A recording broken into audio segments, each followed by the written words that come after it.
They called her ugly before they ever learned her name, before they ever heard her voice, before they ever gave her a chance to exist as anything more than a passing inconvenience in their perfectly curated world. In the polished glass tower of Viridian Holdings, where every reflection seemed flawless and every step echoed with confidence, she moved like a shadow that no one cared to notice, not because she wanted to disappear, but because disappearing had always been safer than being seen. Lena Morris arrived every morning before the sun had fully claimed the sky, her footsteps soft against the marble floors as the building slowly woke around her. She liked it that way.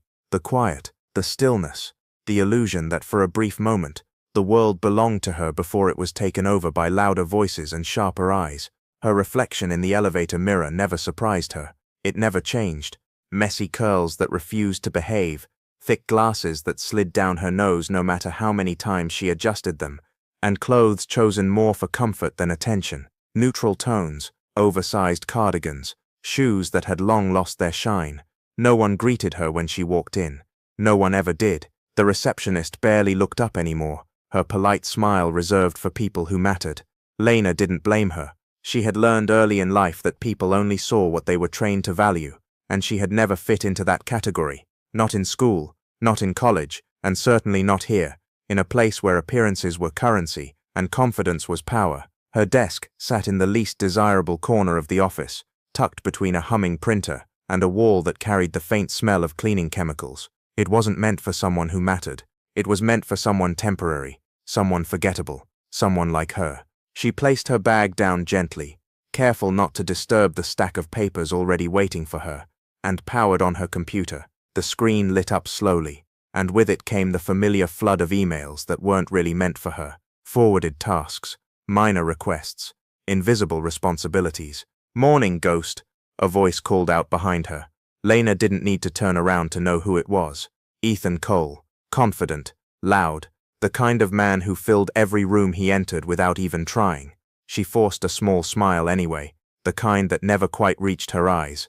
"Morning." He dropped a stack of folders onto her desk without asking. "Need these sorted before the meeting, and try not to mess up the order this time." "I didn't mess it up last time," she said quietly, already reaching for the folders. He leaned closer, his voice lowering just enough to feel personal, but loud enough for others to hear. "Relax, I'm just kidding. You're good at whatever this is." He gestured vaguely at her desk before walking away, laughter trailing behind him as he joined a group of colleagues who looked like they had stepped out of a magazine. Lena exhaled slowly, her fingers tightening around the edges of the folders. It wasn't anger she felt, not exactly. It was something quieter, something heavier, a kind of exhaustion that came from knowing this moment would repeat itself again and again, slightly different each time, but always the same underneath. Across the room, whispers started, soft but not soft enough. "Does she even try? I swear she owns like one outfit. It's kind of sad, honestly." Lena heard them. She always did, but she had learned not to react. Reacting meant acknowledging. Acknowledging meant inviting more, and she had spent too many years building walls to let careless words slip through them now. Instead, she focused on her work. She always did, because work was the one place where effort still mattered, even if recognition didn't. She organized the files with precision, her movements efficient and practiced. Every detail mattered to her, even if no one else noticed. Maybe especially because no one else noticed. By mid-morning, the office was alive with movement. Conversations overlapped, phones rang, laughter echoed. Lena moved through it all like she always did, quiet and careful, carrying documents from one department to another, fixing small problems before they became big ones, existing in the background of everyone else's story. She didn't mind it, not really. There was a certain comfort in being underestimated. People revealed more when they didn't think you mattered. They spoke freely, carelessly, and Lena listened. She learned. She understood people in ways they never expected, because they never realized she was paying attention. The only person she couldn't quite understand was Adrian Voss. The name alone carried weight in the building. CEO, billionaire, visionary. The man who had built Viridian Holdings from nothing into something that seemed untouchable. People spoke about him with a mix of admiration and fear, their voices lowering whenever his name came up, as if saying it too loudly might summon him. Lena had only seen him a handful of times, always from a distance, always surrounded by people who seemed to orbit around him like he was the center of something larger than all of them.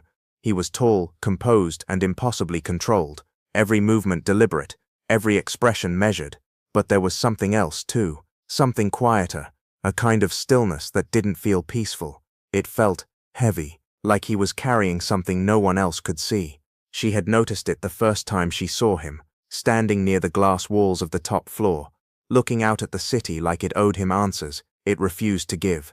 There had been no arrogance in his posture, no pride, just distance, as if he was there physically but somewhere else entirely in his mind. People like him didn't notice people like her. That was simply the way the world worked, and Lena had accepted that long ago. But acceptance didn't mean she never wondered.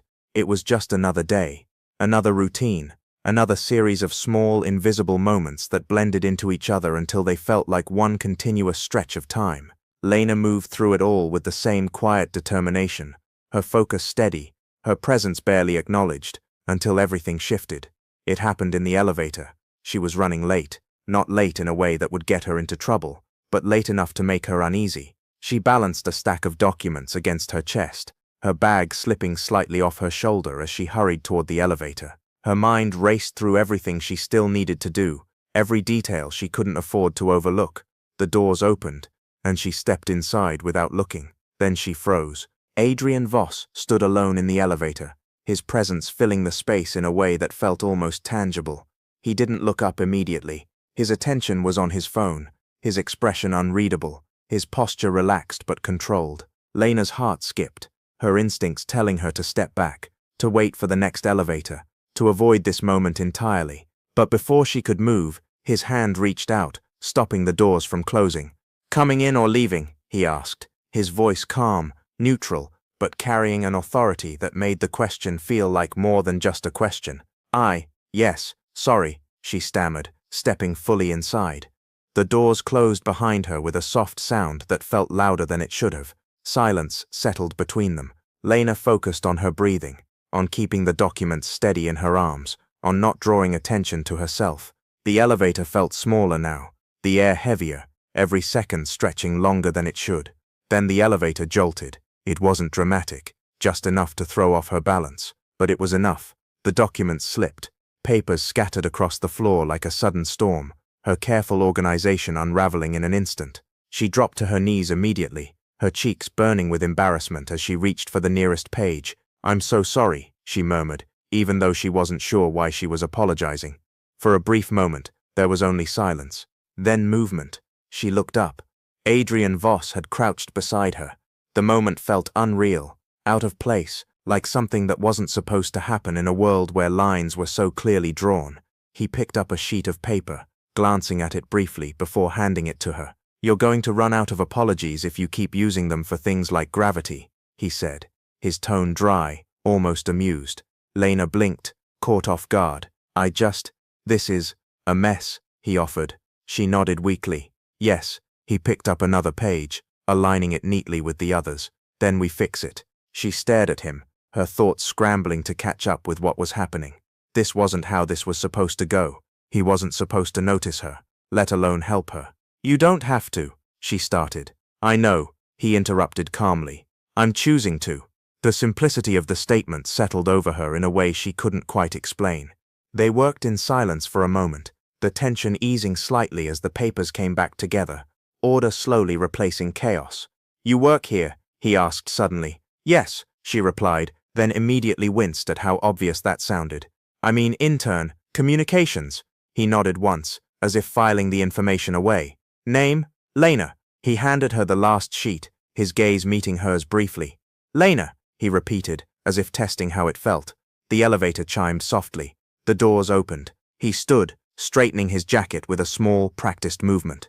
Lena followed, clutching the papers to her chest, her mind still struggling to process what had just happened. She expected him to walk out without another word, to disappear back into his world like this moment had never existed. But he paused, just for a second. "You didn't panic," he said. She frowned slightly. "I did. Not the way most people do," he replied. There was something thoughtful in his expression now, something she hadn't seen before. Then, just as quickly as it appeared, it was gone, and so was he. Lena stood there for a moment longer than she should have, the weight of the encounter settling into her chest in a way that felt unfamiliar. For the first time since she had started working here, someone had looked at her. Not through her, not past her, at her, and somehow, that changed everything. The rest of the day didn't feel the same, even though everything around Lena remained exactly as it had always been. The same voices echoed across the office, the same heels clicked sharply against the floor, the same people laughed a little too loudly at jokes that weren't that funny. But something inside her had shifted, subtle but undeniable, like a quiet ripple spreading beneath still water. She tried to ignore it. She placed the documents neatly on the conference table, double-checked the order, and slipped out of the room before anyone arrived. That was her usual pattern. Do the work, leave before being seen, avoid unnecessary interactions. It had always worked for her. It kept things simple, predictable, safe, but her thoughts kept drifting back to the elevator, to the way Adrian Voss had crouched beside her without hesitation, to the way he had spoken to her like she was normal, not an inconvenience, not an afterthought, just a person who had dropped some papers and needed help picking them up. It shouldn't have mattered that much, and yet it did. Hey, daydreaming again? Lena blinked, snapping back to the present as a voice cut through her thoughts. She looked up to see Marissa leaning against her desk, arms crossed, a smirk playing on her lips. Marissa was the kind of person who thrived on attention, the kind who always knew exactly what to say to keep the spotlight on herself. She was also one of the loudest critics when it came to Lena. No, Lena replied quietly, turning back to her screen. Just working, Marissa hummed, clearly unconvinced. You've been zoning out all morning. That's not like you. Her eyes narrowed slightly, curiosity sharpening her tone. Something happened. Lena hesitated for half a second too long. Marissa noticed. Oh, she said, her voice stretching with interest. Something did happen. It's nothing, Lena insisted, her fingers moving across the keyboard in an attempt to appear focused. Marissa leaned closer, lowering her voice just enough to make it feel conspiratorial. You know, people are already talking.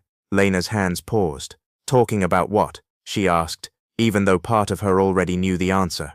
Marissa's smile widened. About the elevator. A quiet heaviness settled in Lena's chest. Of course, nothing stayed private in a place like this. I heard you dropped everything, Marissa continued, her tone light but edged with amusement. In front of him, no less. That must have been embarrassing. Lena swallowed, keeping her expression neutral. It was an accident. Marissa nodded slowly, her gaze searching Lena's face. And I also heard he helped you. The words hung in the air, heavier than they should have been. It wasn't a big deal, Lena said. Marissa tilted her head, studying her. See, that's where you're wrong. Everything involving Adrian Voss is a big deal. She straightened, smoothing down her perfectly tailored blazer. People don't just have moments with him. Not like that. Lena didn't respond. She didn't know how to. Marissa watched her for another second before letting out a small, amused laugh. Well, whatever it was, I'm sure it won't happen again. She turned to leave, then paused. Enjoy your 5 minutes of attention while they last. With that, she walked away, her confidence trailing behind her like a signature scent. Lena exhaled slowly, her shoulders tightening slightly as she stared at her screen. The words blurred together, her focus slipping again despite her efforts to hold onto it. Enjoy your 5 minutes of attention. The thought made her uneasy, because attention, in her experience, never came without a cost. The whispers started not long after. At first they were subtle, glances that lingered a second too long, conversations that lowered when she passed by. But as the hours went on, they grew louder, bolder. She must have done something. Why would he even notice her? Maybe he felt sorry for her, or maybe she planned it. Lena kept her head down, her movements steady, her expression unreadable. She had dealt with whispers before. She knew how to let them pass through her without taking root. But this was different, because this time the whispers weren't just about her. They were about him, and that made them heavier somehow. By the time the workday ended, Lena felt drained in a way she couldn't quite explain. Not physically, but emotionally, like she had spent the entire day holding something together that was constantly threatening to fall apart. She packed her bag quietly, slipping out of the office before most people even noticed she was leaving. The cool evening air hit her face as she stepped outside, and she inhaled deeply, letting the city's noise wash over her. This was her space. Out here, she wasn't the invisible intern or the subject of office gossip.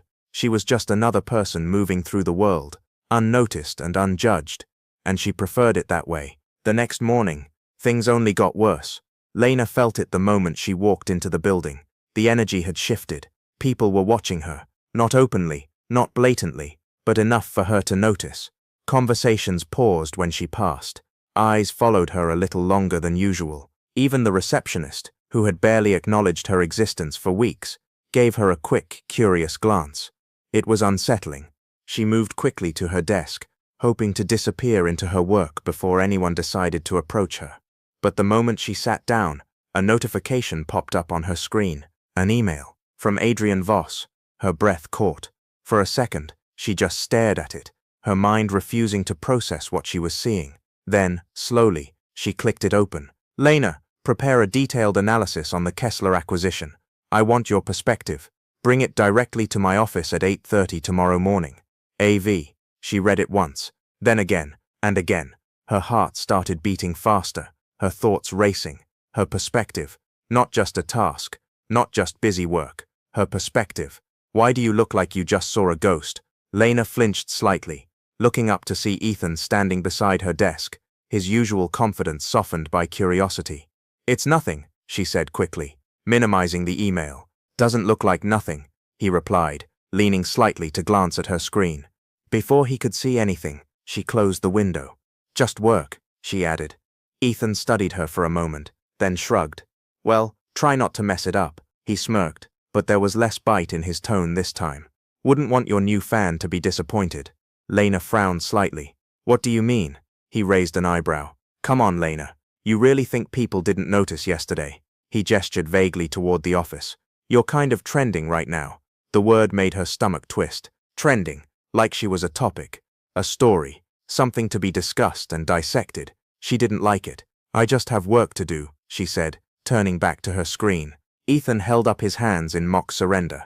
Hey, I'm not judging, just saying. He paused, then added more quietly. Good luck though, seriously. That surprised her. Before she could respond, he walked away. Lena sat there for a moment, her eyes drifting back to her inbox. The email was still there, unchanged, real. A slow, steady determination began to replace the unease in her chest. If this was a mistake, she would prove it wasn't. If this was a test, she would pass it. And if this was the only chance she ever got to be seen for what she could actually do, she wouldn't waste it. The rest of the day blurred into a focused haze. Lena worked through lunch, through the afternoon, through the quiet moments when the office started to empty out. She pulled reports, analyzed data, cross-referenced numbers, and built something that felt solid, thoughtful, complete. This wasn't just about proving herself to him, it was about proving something to herself, that she wasn't just the girl people overlooked, that she had something worth noticing. By the time she finished, the office was nearly empty again. She leaned back in her chair, exhaustion settling into her muscles. But there was something else there too, something lighter, something hopeful. For the first time in a long time, she felt like she had done something that mattered. The next morning came faster than she expected. 8:30. That was all she could think about as she walked through the building, the report held carefully in her hands. Her heart pounded with each step, her mind running through every possible outcome. What if it wasn't good enough? What if he regretted asking her? What if this was all just a mistake? She stopped outside his office door, taking a deep breath to steady herself. Then she knocked. Come in. His voice was calm, steady, familiar. She stepped inside. Adrian Voss stood near the window, the early morning light casting a soft glow around him. He turned as she entered, his expression unreadable for a brief moment before something shifted. Recognition. Lena, he said, her name spoken like he remembered it, like it mattered. I have the report, she said, stepping forward and handing it to him. He took it, his fingers brushing hers briefly in the process. The contact was fleeting, but it sent a small, unexpected warmth through her. He flipped through the pages silently, his focus sharp, his posture relaxed but attentive. Lena stood there, her hands clasped in front of her, her nerves tightening with each passing second. Then he stopped, looked up, and for a moment, there was nothing but silence. This is good, he said finally. Not polite, not dismissive, genuine.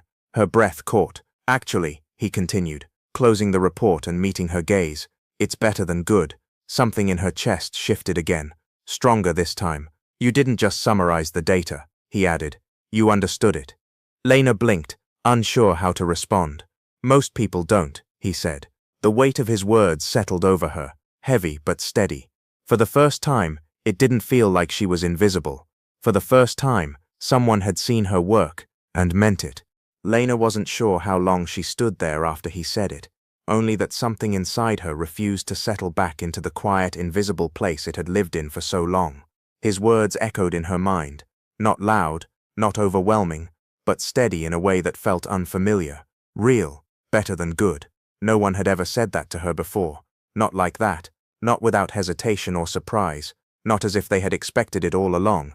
Sit, Adrian said, his voice breaking gently through her thoughts. She hesitated for a fraction of a second, then nodded and moved toward the chair across from his desk. The room felt different than the rest of the office, warmer, quieter, like the noise of the world didn't quite reach this far. He walked around his desk slowly, setting the report down before leaning against the edge, his arms crossing loosely. There was no rush in his movements, no pressure in his presence, just attention, focused, undivided attention.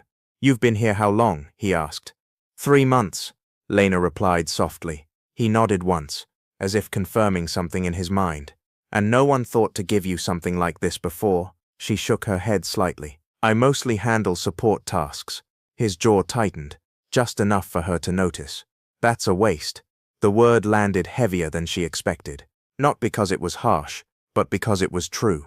She had always known she could do more. She just hadn't expected anyone else to see it. I didn't mind, she said quietly. It's part of the job. That doesn't mean it's all you're capable of, he replied. Their eyes met, and for a moment, she felt that same strange stillness she had noticed the first time she saw him. But now, up close, it didn't feel distant. It felt deliberate, like he was choosing every word carefully. You notice things, he added. Lena blinked. I try to. No, he said, shaking his head slightly. You don't try, you just do. He paused, studying her in a way that made her both nervous and oddly steady at the same time. That's rare.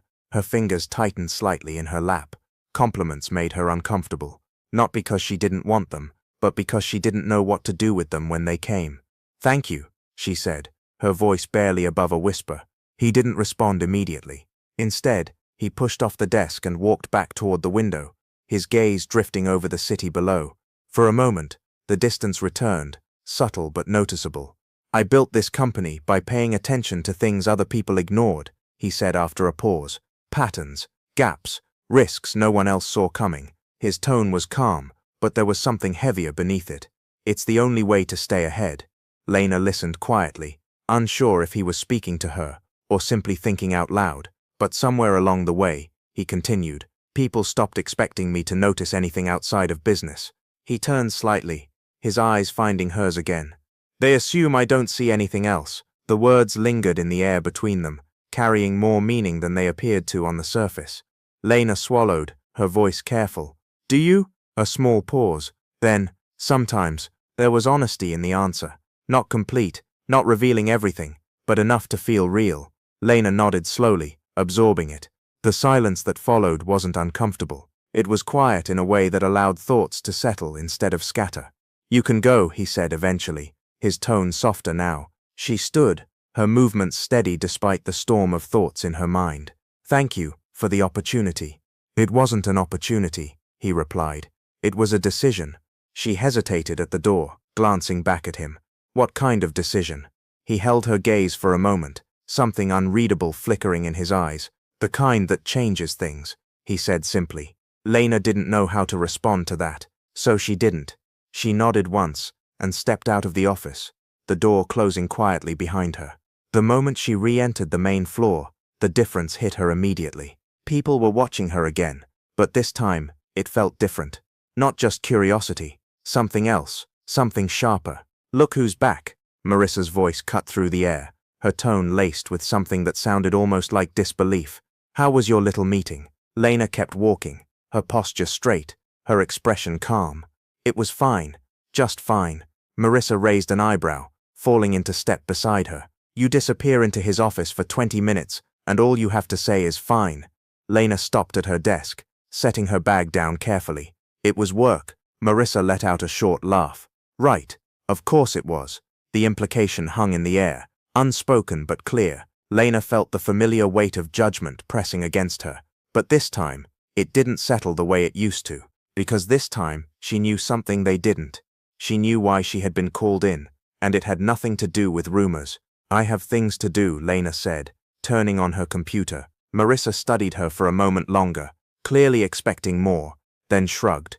"Suit yourself." She leaned in slightly, her voice lowering. "Just be careful. Attention like this doesn't always end well." Then she walked away.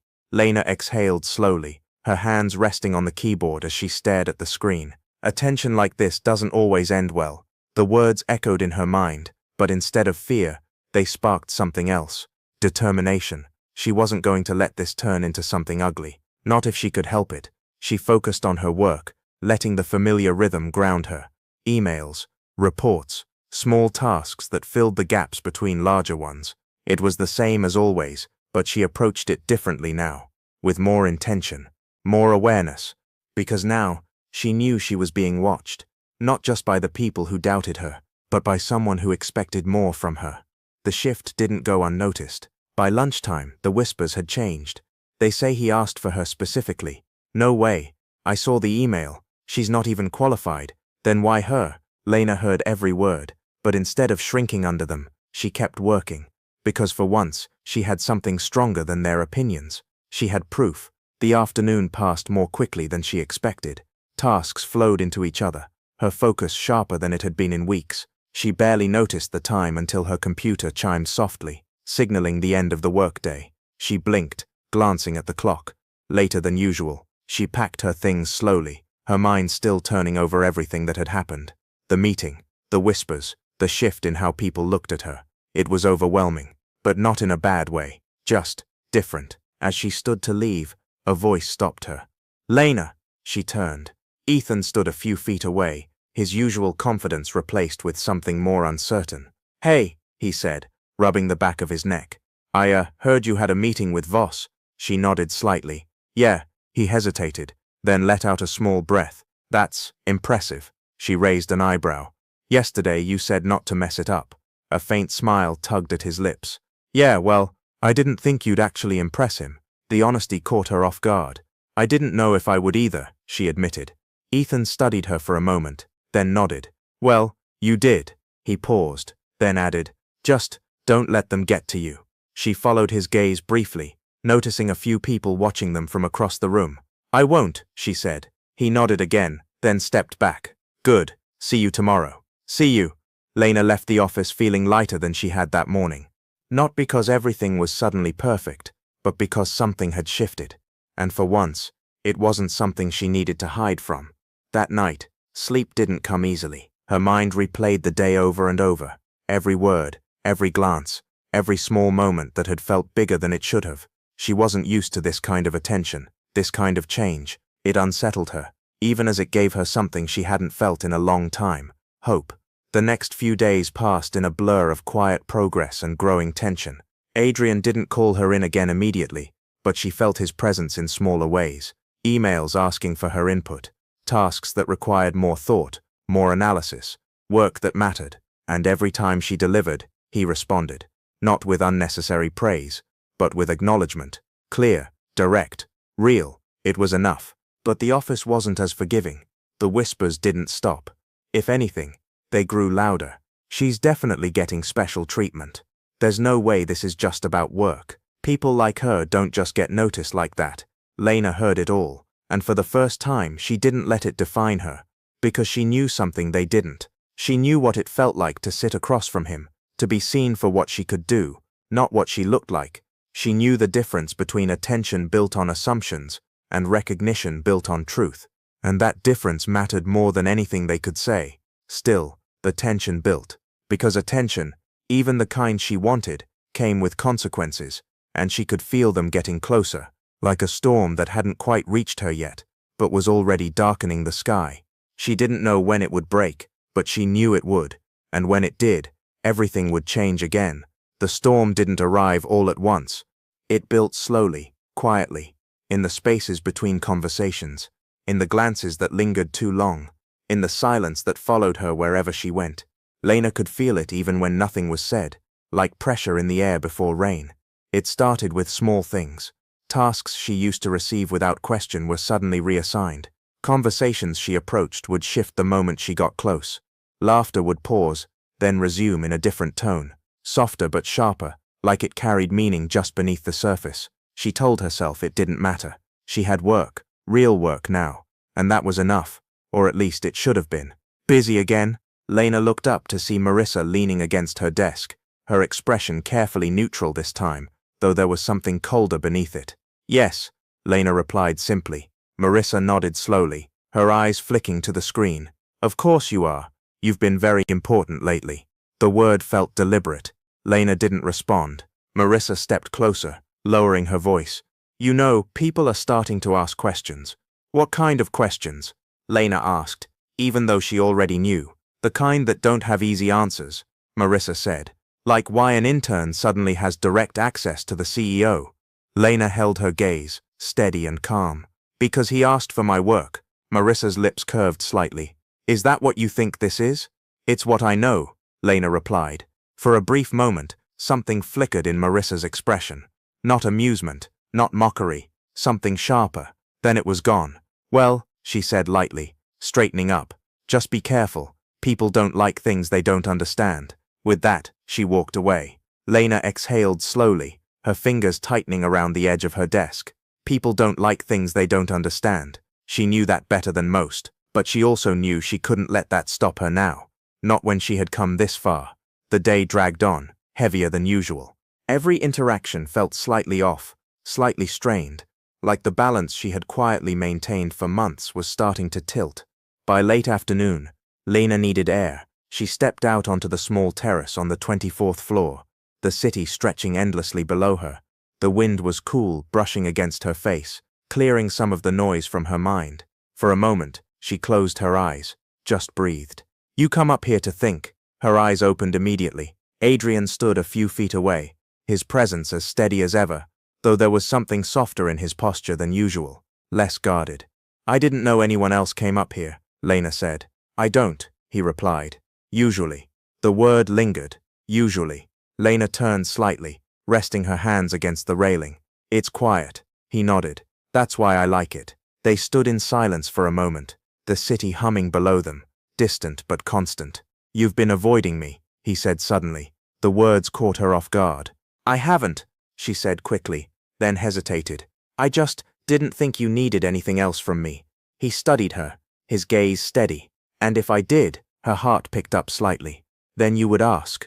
A faint hint of something crossed his expression. Approval, maybe. I am asking now, he said. For what? For honesty. The simplicity of the request made it feel heavier. Lena looked down briefly, gathering her thoughts before meeting his gaze again. People are talking. I'm aware, he said. They think, she hesitated, unsure how much to say. They think this has nothing to do with your work, he finished for her. She nodded. He didn't look surprised, or angry, just unsurprised. Does that bother you? He asked. Lena considered the question carefully. It used to, she admitted, but not for the reasons they think. She paused, choosing her words. I've spent most of my life being overlooked, so when people suddenly start paying attention, it feels unstable, like it could disappear just as quickly. His gaze softened slightly. And now, he asked. Now, she said slowly, I care more about why you're paying attention than why they are. The honesty in her voice hung between them. Adrian didn't respond immediately. When he did, his voice was quieter. Good. The single word carried more weight than she expected. He stepped closer, resting his hands lightly on the railing beside her. Not too close, not distant, just there. You earned this, he said. She looked at him, searching his expression. This isn't charity, he continued, and it isn't a mistake. I know, she said, and she meant it. He nodded slightly, as if that mattered. Then don't let them make you doubt it. The words settled into her chest, steady and grounding. I won't, she said.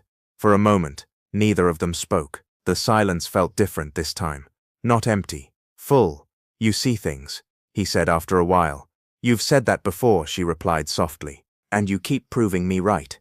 She didn't know how to respond to that, so she didn't. Instead, she let the moment exist as it was. Simple, honest, real. You should go home, he said eventually. You've been here all day. So have you, she pointed out. A faint smile touched his lips. I don't take my own advice. Maybe you should, she said before she could stop herself. The words hung in the air, unexpected. For a second, she thought she had overstepped. Then he laughed, soft, brief, real. I'll consider it, he said. Something in her chest eased at the sound. I should go, she said, stepping back slightly. He nodded. Lena, she paused. Yes, his gaze held hers, steady but careful. Don't disappear. The words were quiet, but they landed harder than anything else he had said. She didn't fully understand why, but she felt it. I won't, she replied. And for the first time, she believed it. The next week brought changes neither of them could ignore. Lena's responsibilities grew. Not dramatically, not all at once, but enough to be noticed. She was included in meetings she had never been invited to before, asked questions that required real answers, given space to speak where she had once only listened. And every time she did, she proved she belonged there. Not perfectly, not effortlessly, but honestly, that mattered more. Adrian watched it all, not obviously, but consistently. And the more he watched, the clearer something became. It wasn't just her work, it was the way she approached everything, carefully, thoughtfully, without the need to impress, but with the quiet determination to get it right. It was rare, and he didn't ignore rare things, but neither did anyone else.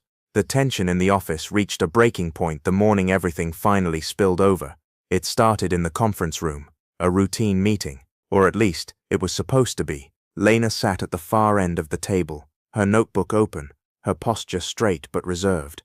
She wasn't used to being in these rooms yet, but she was learning, listening, observing, participating when necessary. Adrian stood at the front, guiding the discussion with his usual calm authority.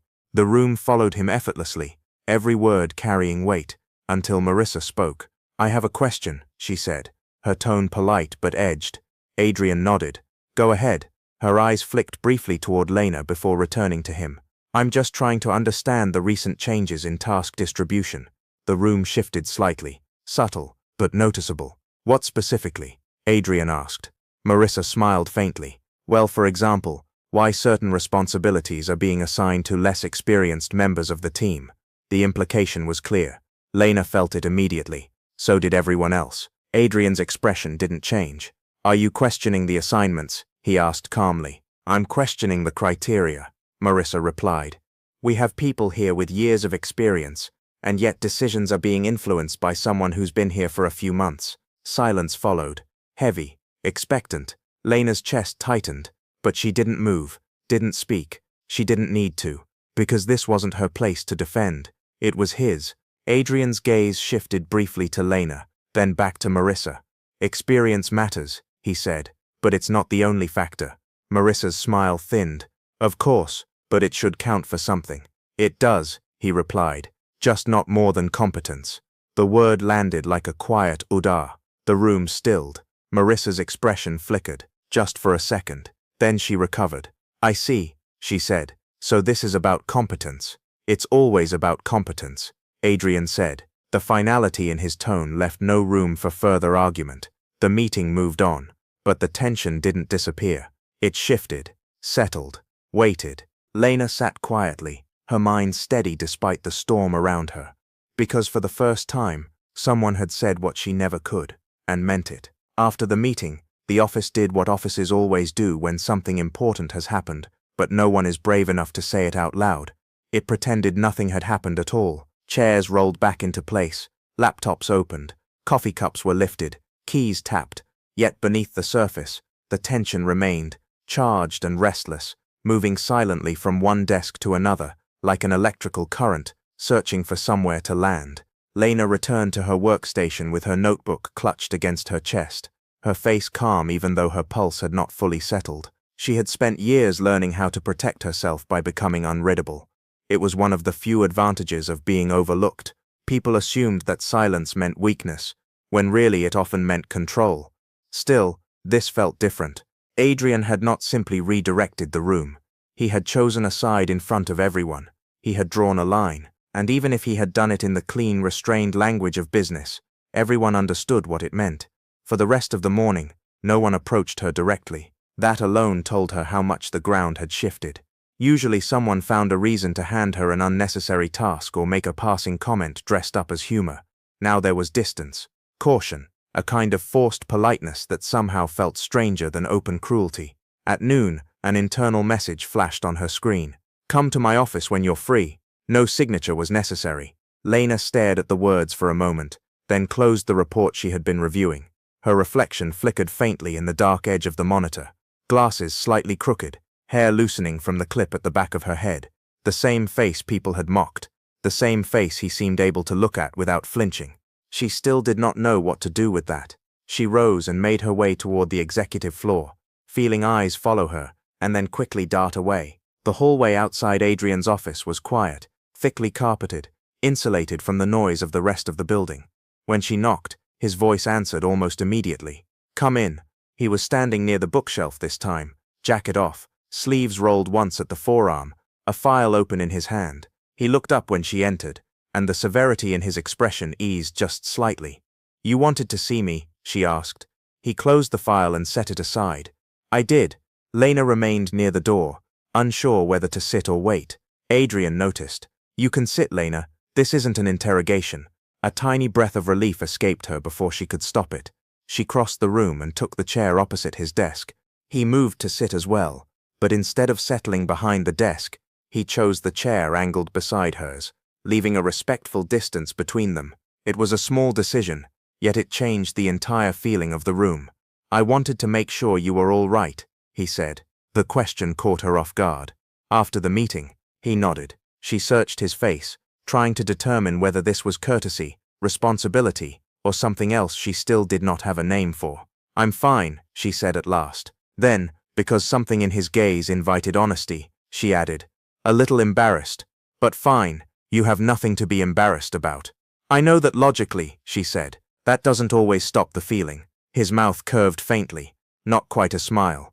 "No, it doesn't." For a moment they sat in silence, and Lena became aware of how rare silence like this was. Not hostile, not awkward, simply shared. "I should have stepped in sooner," Adrian said. She turned to him. "Why?" "Because this didn't start today." His voice was calm, but there was a hardness under it now, directed not at her but at himself. "People get comfortable mistreating whoever they think can't answer back. I know that. I should have noticed." "You did notice," she said quietly. "Eventually." She looked down at her hands. "Most people never do."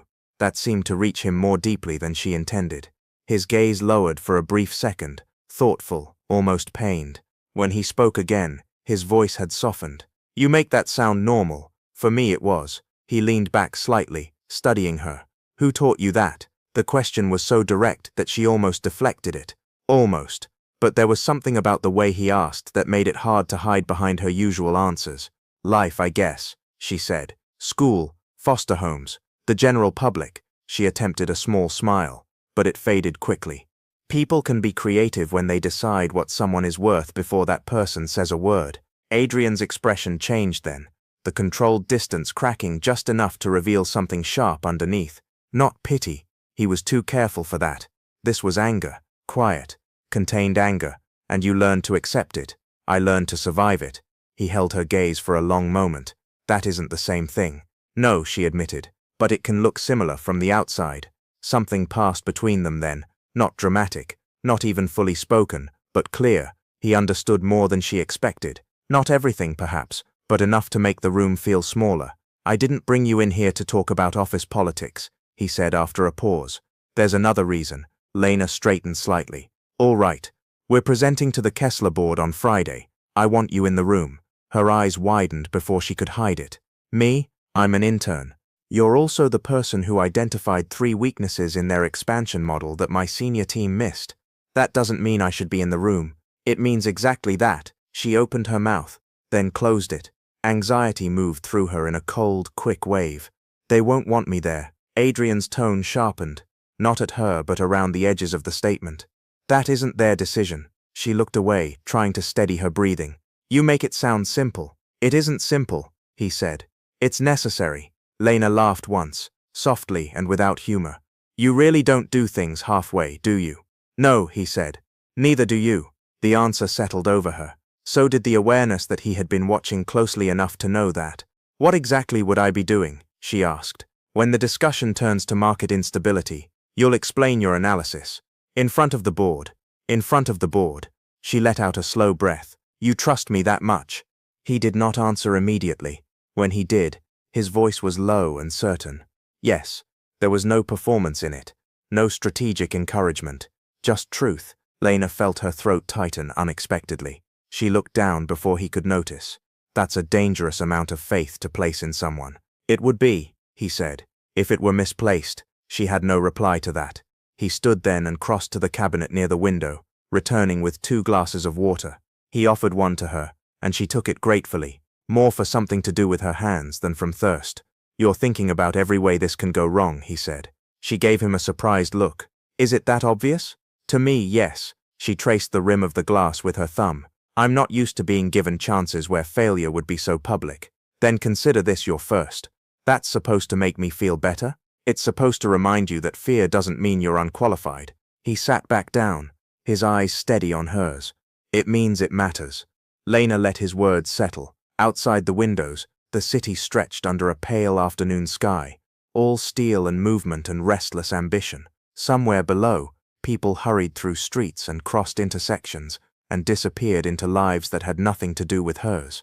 Up here, though, everything felt strangely suspended. Why are you doing this? She asked before she could stop herself. Adrian's expression did not change, but the room seemed to still around them. Because you belong in that room, he said. She shook her head slightly. That's not what I meant. I know. Neither of them moved. For one suspended moment, Lena thought he might answer the real question, the dangerous one beneath the safe one. Why had he chosen to see her? Why had one elevator ride turned into this? Why did his attention feel so deliberate, so personal, even when neither of them named it that way? But then he looked toward the window, and the opening narrowed. When I was younger, he said slowly, I used to think people revealed themselves in crisis. Pressure strips away performance. You see who they are. His hands rested loosely together, but she could feel the tension beneath the stillness. Lately I've realized people also reveal themselves in how they treat whoever can do nothing for them. Lena said nothing. He turned back to her. You've been surrounded by people who failed that test. The truth of it landed so directly that she forgot to hide her reaction. Something in her face must have shifted, because his voice softened again. That isn't a reflection of you. She nodded once, though she was no longer sure whether she was agreeing with him or simply trying not to let the emotion in her chest show too clearly. I should get back, she said quietly. In a minute. The words were gentle, but they held her in place more effectively than any command could have. Adrian leaned forward slightly, forearms resting against his knees. For the first time since she had known him, he looked less like a man carved from discipline, and more like someone who was tired of carrying the full weight of himself alone. Lena, he said, I need you to hear something clearly. She looked up. What happened in that meeting today will not happen again. She started to protest. You can't control. No, he said, cutting in softly. I can't control what people think, but I can control what behavior is tolerated here, and I won't allow anyone to undermine your work, because they're uncomfortable with the fact that I value it. The directness of his words stunned her, not because they were loud. Adrian never needed volume to be clear. It was the certainty that moved through them, the lack of hesitation. You shouldn't have to defend me, she said. A faint line appeared between his brows. I'm not defending you. I'm correcting them. She stared at him. Then, against her own expectations, she smiled. It was small, brief, but real.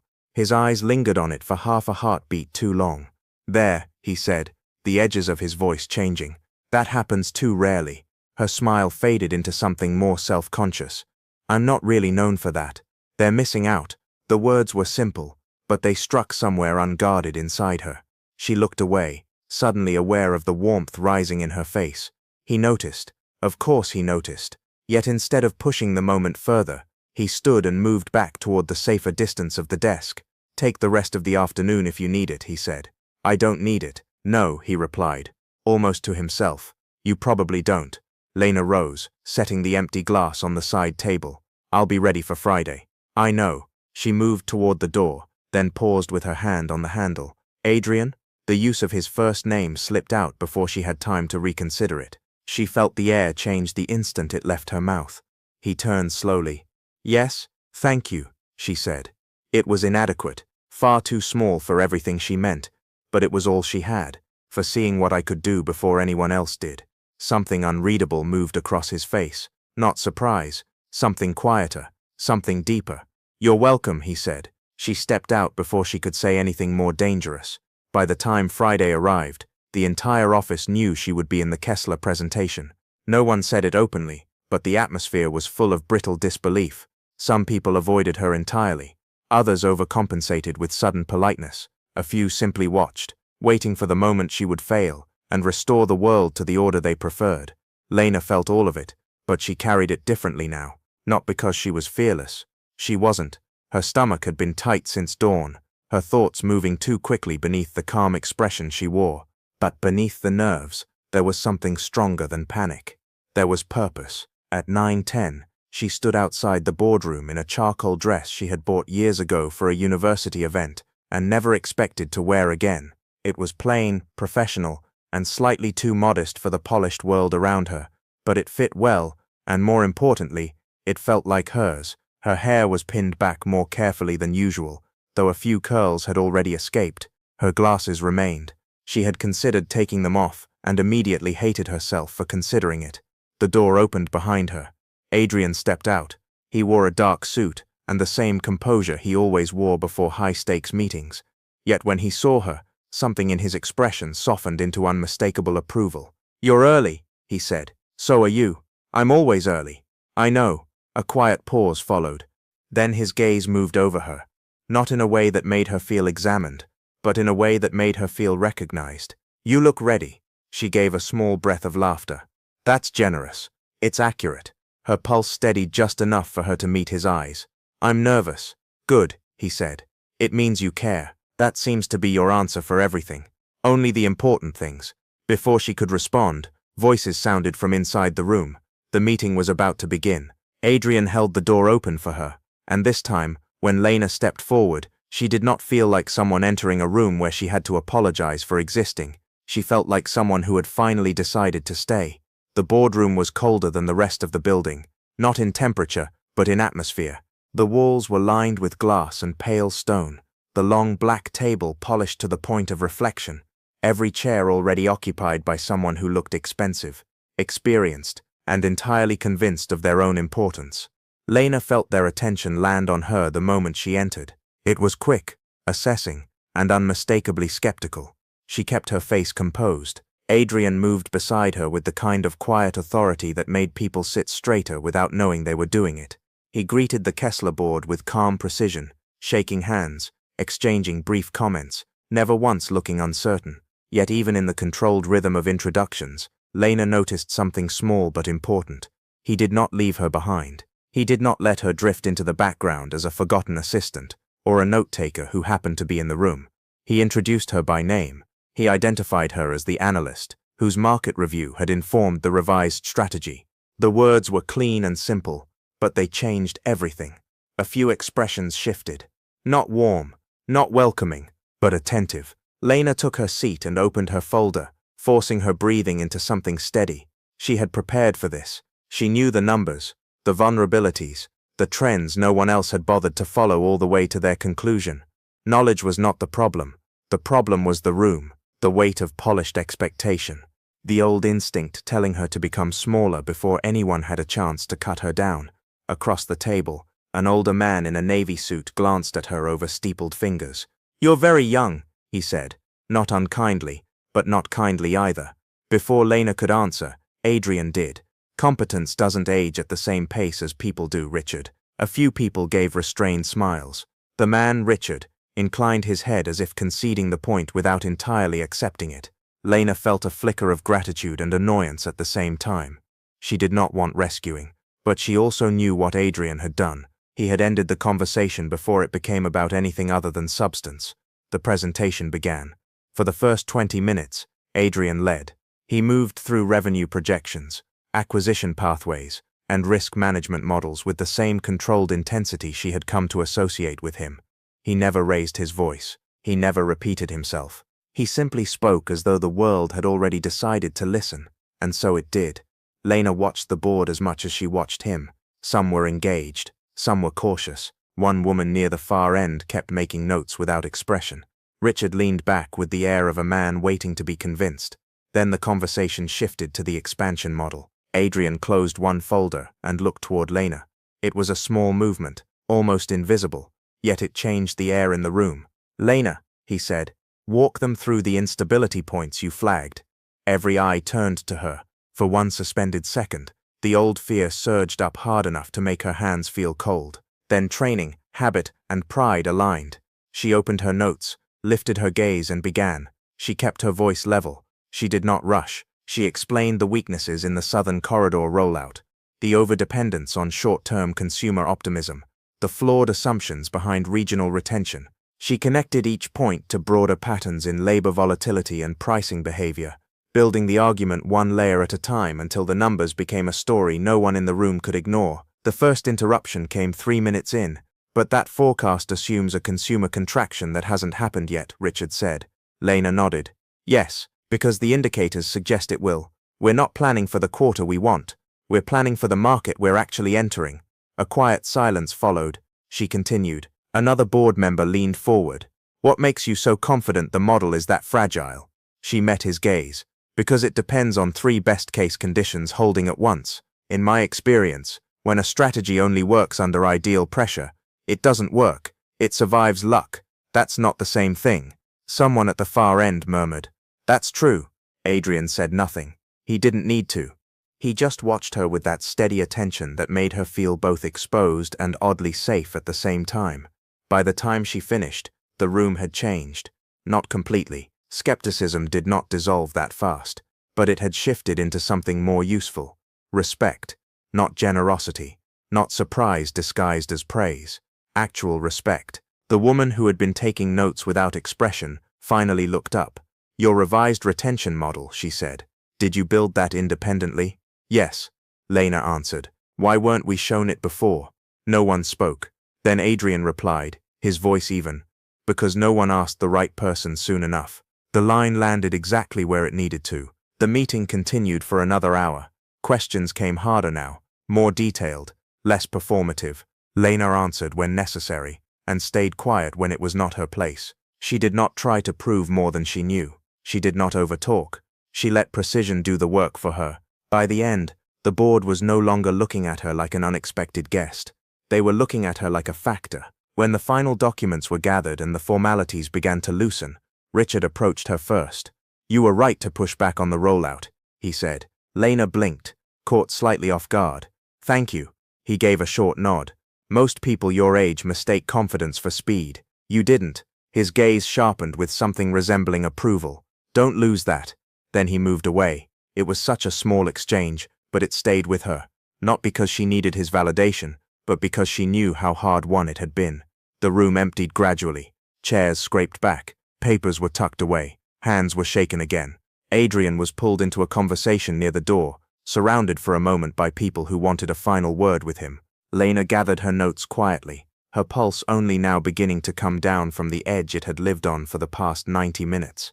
"You handled that well." She turned. It was the woman who had been taking notes. Up close, she looked to be in her 50s, elegant and sharp-eyed, with the kind of stillness that suggested she missed very little. "Thank you," Lena said. "I'm Naomi Kessler." She extended her hand. "And if you're half as good at long-term patterning as you are under pressure, Viridian is going to make a lot of money off you." Lena shook her hand, stunned into a brief, speechless pause. Naomi noticed, and almost smiled. "Try not to let them waste you on support work," she added. Then she walked away. A strange warmth spread through Lena's chest, part disbelief, part pride, part something even deeper. For so long she had lived inside the narrow version of herself other people preferred. Quiet, useful, forgettable. It had never occurred to her how different the world might feel if even one door opened and stayed open. When the last guest left, Adrian crossed the room toward her. "Well?" he asked. She stared at him for a second, then laughed softly from sheer released tension. "I think I forgot how to breathe in the middle. You hid it. I was terrified. You performed anyway." She shook her head. "That is not the same as performing well." His eyes held hers. Today it was. The certainty in his voice undid something small and tight inside her. She looked away, suddenly overwhelmed by how much the moment meant. I kept waiting for them to realize I didn't belong there. And did they? She met his gaze again. No, that was the answer. Clear, solid, almost unbelievable. No, she admitted. A slow, quiet satisfaction moved across his expression. Good. The boardroom, which had felt so severe and hostile earlier, now seemed almost unreal in its stillness. Afternoon light spilled across the table in pale gold bands. The city beyond the glass looked distant and bright, as if it belonged to another story entirely. You should be proud of yourself, Adrian said. Lena let out a small breath. I'm trying to learn how. He studied her for a moment, and when he spoke again, his voice was lower. Then start with this. She frowned slightly. With what? With believing people when they tell you the truth about your own value. The words hit harder than she expected. She had spent years surviving criticism by pretending she did not need praise. It was a trick that protected her from disappointment, but it also left her with nowhere to put moments like this one. I don't know if I'm good at that, she said. You don't have to be good at it yet.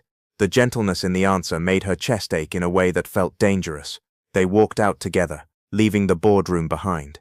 The executive hallway was quiet, the office beyond still caught in the rhythm of afternoon work. A few heads turned when they appeared. Lena noticed the shift immediately. It was subtle, but unmistakable. The looks were different now, less mocking, more uncertain, the kind of uncertainty people wear when reality refuses to match the story they told themselves about you. By the time they reached his office, her nerves had been replaced by a strange floating exhaustion. You need a minute, Adrian said. She almost denied it on instinct, then stopped. Maybe. He opened the door and let her in first. She moved toward the seating area without being asked this time, too tired to be formal. He poured water and handed her a glass before taking the chair across from her.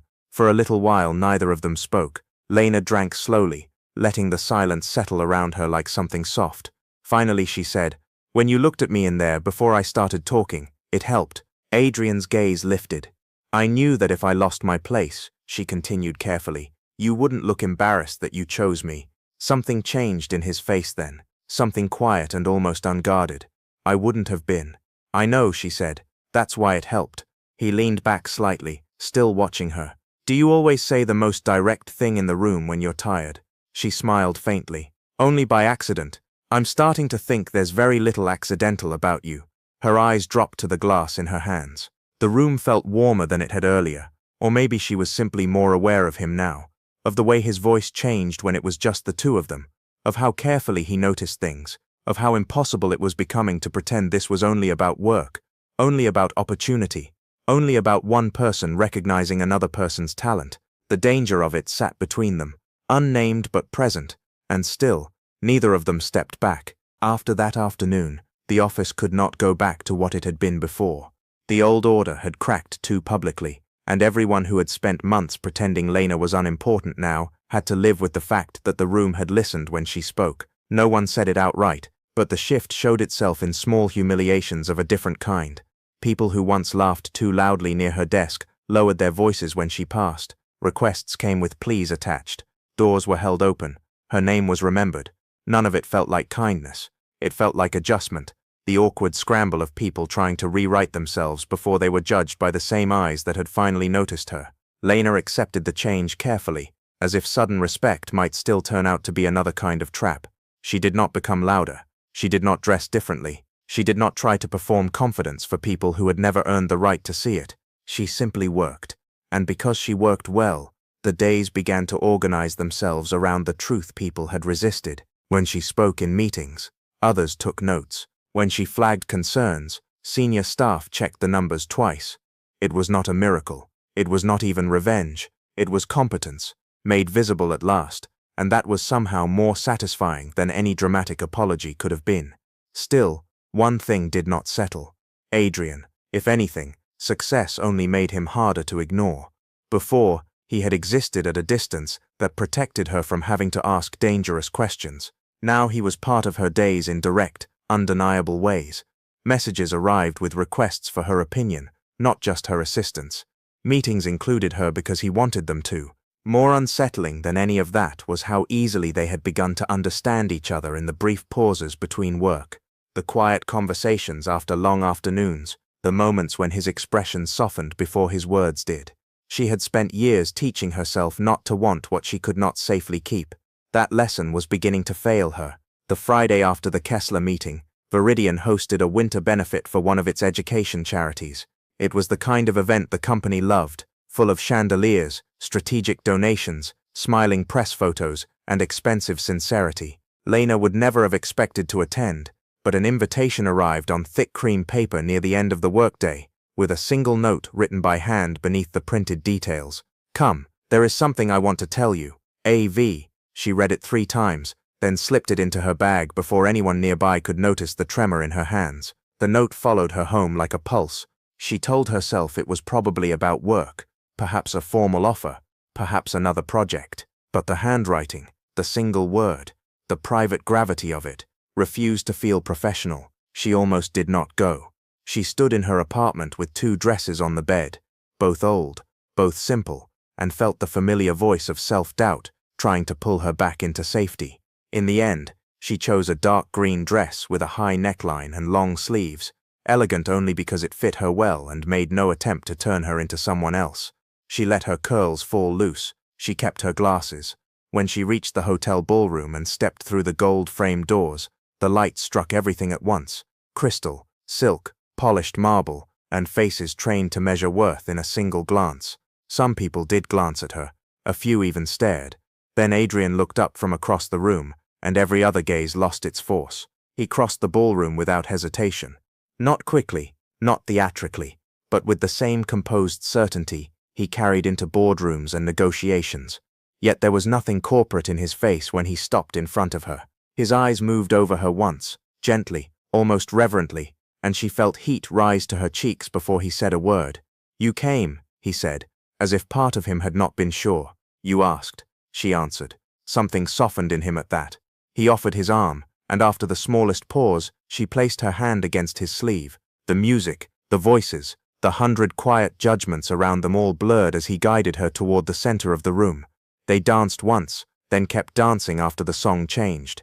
Neither of them seemed interested in making conversation for the benefit of anyone watching. The room had already built whatever story it wanted. This moment belonged to them. Adrian's hand rested lightly at her back, careful but certain. Lena could feel the restraint in him, the effort it took for a man so controlled to allow himself even this much honesty in public. Finally he spoke, his voice low enough that only she could hear. "I was going to wait. Wait for what? For a time when this would be easier," he said. "For a time when I was certain wanting you would not complicate your life." She felt her breath catch, but she did not look away. "And now," she asked. "Now I know waiting would only be another form of cowardice." The words were simple, but they entered her like truth always did. Quietly, then all at once. She had imagined so many versions of being wanted in the secret corners of her mind, usually as something impossible, something reserved for women who knew how to dazzle a room before speaking. This was different. Adrian was not dazzled. He was moved. He saw her, all the parts she had been taught to hide, and he was standing in front of half the city choosing not to hide his own feelings in return. "Why me?" she asked before fear could stop her. "Because you make me feel honest," he said. "And because when I am with you, I do not feel untouchable. I feel alive." For a moment, Lena forgot the room entirely. She forgot every insult, every office whisper, every year she had spent shrinking so other people could remain comfortable. There was only the man in front of her, heartbroken once, careful always, now looking at her as though she were the one thing in his life he no longer wanted to keep at a distance. "I do not know how to do this perfectly," Adrian said. "I only know I am done pretending I do not feel it." Lena's eyes stung unexpectedly. "Good," she whispered, "because I do not know how to pretend anymore either." His hand tightened very slightly against her back, and that tiny pressure felt more intimate than any dramatic declaration could have. They left the dance floor before the song ended, not out of shame but because privacy suddenly mattered more than appearances. Adrian led her through a side corridor and onto a quiet terrace overlooking the river. Winter air rushed around them, sharp and clean. The city glittered below like scattered glass. Lena wrapped her arms around herself for warmth, but before she could say anything, Adrian removed his coat and placed it over her shoulders. She opened her mouth to protest. He silenced that with a look so gentle it broke her heart a little. I have spent years surrounding myself with people who admired power, he said. You were the first person who looked at me as if I were human before anything else. She stepped closer. Maybe that is because you looked at me the same way. He laughed softly, not because it was funny, but because it was the kind of truth he still did not know how to receive without surprise.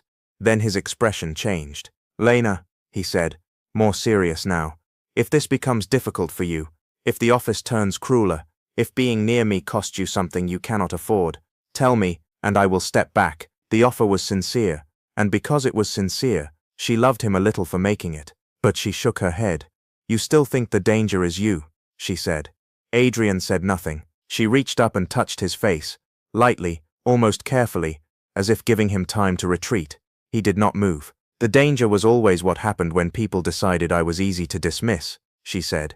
You did the opposite. You saw me. I am not walking away from that. His eyes closed for the briefest moment beneath her touch, and when they opened again, all the distance she had once mistaken for indifference was gone. He bent his head and pressed his forehead gently to hers. There, with cold air around them and the city blazing below, the final hesitation fell away. When he kissed her, it was careful at first, almost reverent, as if he understood exactly how much trust lived inside that single choice.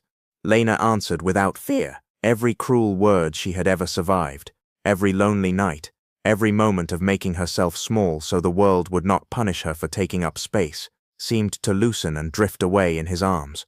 This was not rescue, she knew that. He had not created her worth. He had simply recognized it, and because of that, being loved by him felt less like escape and more like coming home. When they finally parted, neither of them spoke for a while. Words seemed too small, too eager to reduce what had just passed between them into something ordinary. Adrian brushed a curl away from her cheek and smiled, a real smile, unguarded and young enough to make her wonder who he had been before disappointment taught him restraint. You are quiet, he said. So are you, she answered. He shook his head slightly. Not with you, never with you. Her throat tightened. She had not known how badly she needed to hear that until it was already inside her. Down in the ballroom, music swelled again. Somewhere a glass shattered and drew a burst of laughter. Life continued, careless and bright, but up on the terrace, everything had already changed. Monday morning arrived with frost on the windows and rumor running through the building before Lena stepped out of the elevator. She felt it in the hush, saw it in the looks, but she did not bow her head under it. Adrian was waiting at the end of the corridor, not hidden in his office, not surrounded by people, waiting. When she reached him, he held her gaze as if the world around them had no power at all.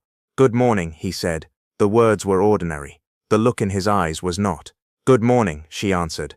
Then, in view of everyone who had once reduced her to a joke, he opened the door beside him and let her enter with him, not as a secret, but as the woman he had chosen, and the woman who had finally chosen herself too.